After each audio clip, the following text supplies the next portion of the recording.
There's no doubt that for fans of intense and bloody violence that Hotline Miami made one hell of an impression. Sure, its tripped-out and odd story beats help to make it quite distinctive, but the top-down gunfights and bursts of sustained craziness are truly what made it memorable. Since its release, I've seen quite a number of attempts made by other developers to recapture some of that lightning in a bottle, but none I've seen have gotten quite as close as OTXO. I think one of the wisest moves made by the people behind this game was, in the end, taking on just a minor portion of what made Hotline Miami work.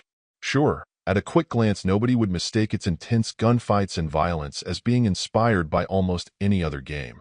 But there's also no question that in terms of style and overall play, OTXO also does things its own way, having pretty well everything depicted starkly in black and white, only then to be splashed dramatically with red, is a far cry from the more psychedelic overall look of Hotline Miami.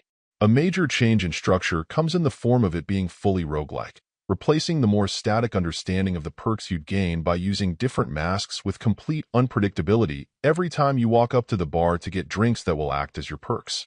Another key difference feels more borrowed from the classic Max Payne, as you'll be able to build up and then consume focus, which will slow down the action for a brief amount of time, helping you deal with sticky situations more effectively.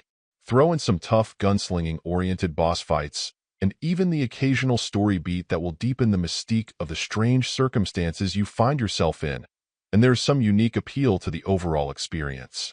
All of that said, I'll admit that not everything is quite as clean as it could or should be. I think my most consistent frustration, which I blame mostly on the limited color scheme, was periodically getting stuck on objects in the environment.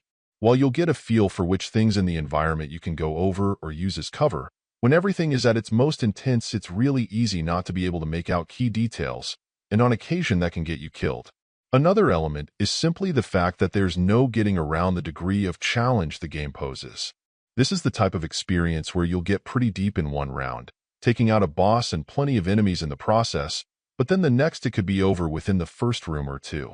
The game's insistence that you keep moving to maintain your multiplier and how much cash you'll pull in to upgrade yourself has a tendency to make for quick turns of fate, but that's part of what can make the game quite addictive. In the end, this is a game all about the core experience, and whether or not you're the kind of gamer who is seeking out a high-intensity and consistent challenge. Sure, this is lacking what at the time was the more original feel of Hotline Miami, as well as its generally quirky overall nature. That said, if the challenge of hitting the game's action, powered up by an impressive number and variety of different perks and weapons, appeals to you, I'd argue OTXO gains the advantage in that area specifically. It absolutely is not a game for everyone, but for the right audience, I'd argue that it's literally a bloody good time. Overall, my final score for the game ended up being a 8.3, and if you're interested in picking it up, it's currently available on the Switch eShop for $14.99. Thank you for taking the time to listen to this review, and if you'd like more information or ideas of indie games worth checking out on Switch, be sure to click on the link provided in the description. Until next time.